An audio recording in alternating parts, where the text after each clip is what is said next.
The camera that filmed this clip and many others across America fell off into a lake 5 months ago and has been there ever since. I'm dying to tell you this story. Ho, ho, ho. Moto Giant.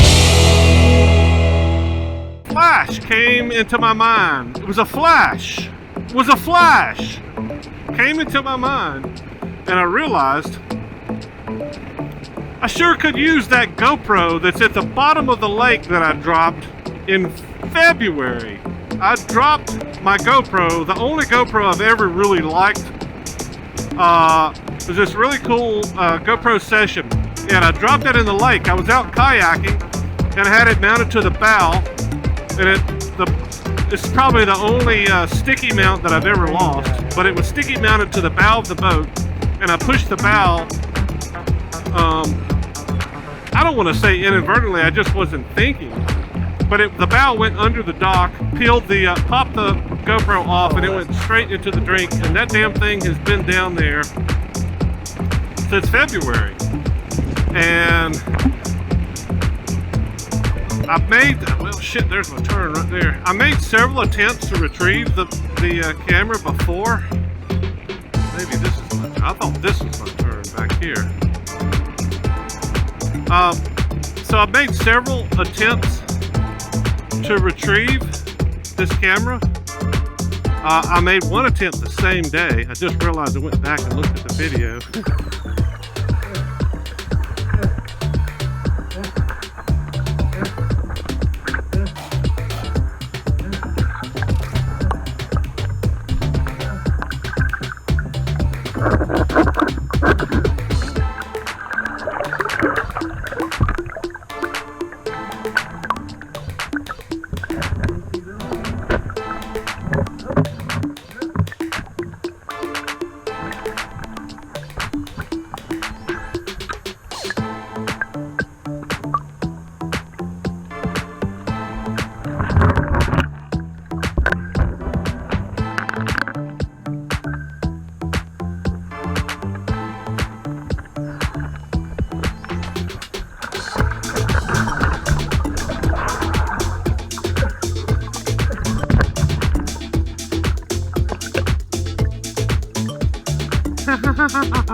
February. All right. What do you think? February in Alabama, it's probably not as cold as maybe northern states. But when I dropped it, I was so pissed. I was like, fuck, it's just right there. I'll just skivvy down and get in there and fish it out. I'll see if I can pick it up with my feet. I know exactly where I went. And I was really close. So I skivvied down in February. It was probably low 60s ambient temperature, and the water was probably mid 50s. So the water was extremely freaking cold. Anyway, I skivvied out, jumped into the water, and went into basically 7-foot deep water, as I come to find out. But I got in there, fished around with my feet. I put my flip-flops on and fiddled around with my feet, and I swear I grabbed it with my foot. And I was like, oh, if I could just get it to the top of the surface without getting my head under the water. And that's what I tried to do. I dropped it, tried it again. I think I actually got it again. Dropped it. I don't know, I had to go back and look at the video, because here's the kicker. I went back today after trying 3 more times, or 4 more times, I can't remember. I've got video of it all, because I was really convinced that I was going to get that camera back. And the kicker is, I got it back today. I was just damn determined to get in there and suck it up and deal with all the muck in the water, and I did. I got the camera back. But I just think it's kind of an interesting story in that,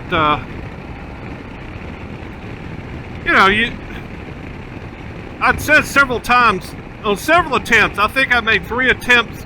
Three of the attempts, my attempts to get the camera back, I actually said, well, it's okay, I got my money's worth. I think I said those exact same words. It's okay, no big loss.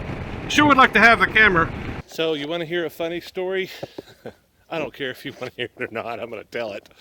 A few weeks back, golly, I think it's like 3 weeks now, I was out here paddling at the lake. I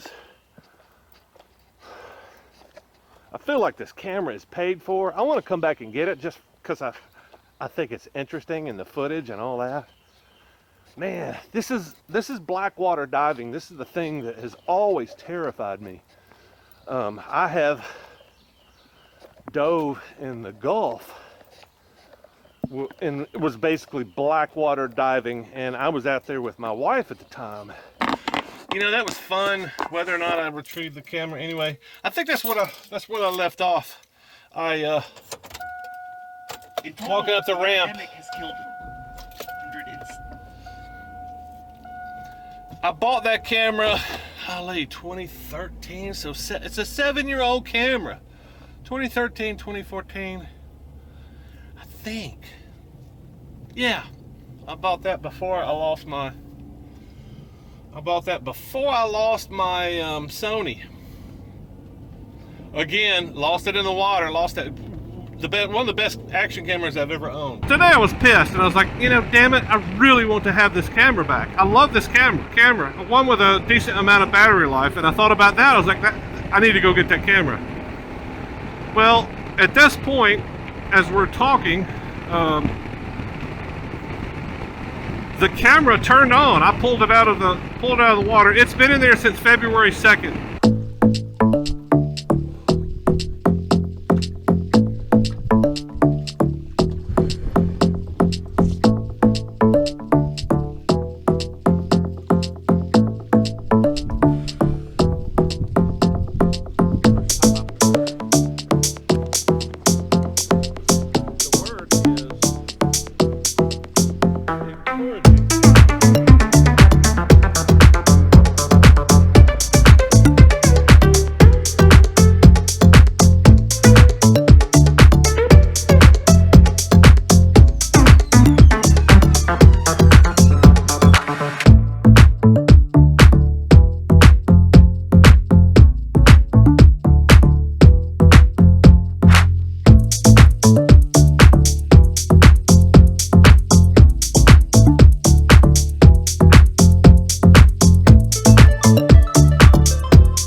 Have a Sesame Street moment.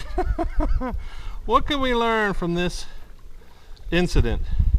This thing has been at the bottom of this lake for months. I'm gonna have to go back and look and see when I recorded the video where this thing dropped in the lake. But it's been months. Wow, look at this. Oh, that's a shim. Forgot I did that. It has been months since I dropped this thing in the lake. So what's the moral of this story? If I hadn't have tried, I wouldn't have gotten it back. So yeah, moral of the story is never give up. Unless it's really painful. Or unless it's gonna cost a lot of money if you don't give up. I'm trying to think of all the things that would qualify to say, never give up except. Never give up except, you know, you could make your own exceptions, like never give up except if it's faster, easier, and cheaper, and you know, all the things that many people would tell you. I'm done. I see that a lot. I see that a lot in situations where it's just like, and I used to have those traits myself. But the more you figure out how to get yourself out of a jam, the more pathways that you see as you grow and age. I don't want to say age because I don't think it's necessarily age. I think it just comes with wisdom, and wisdom typically comes with age. But some people never learn shit. So go figure that.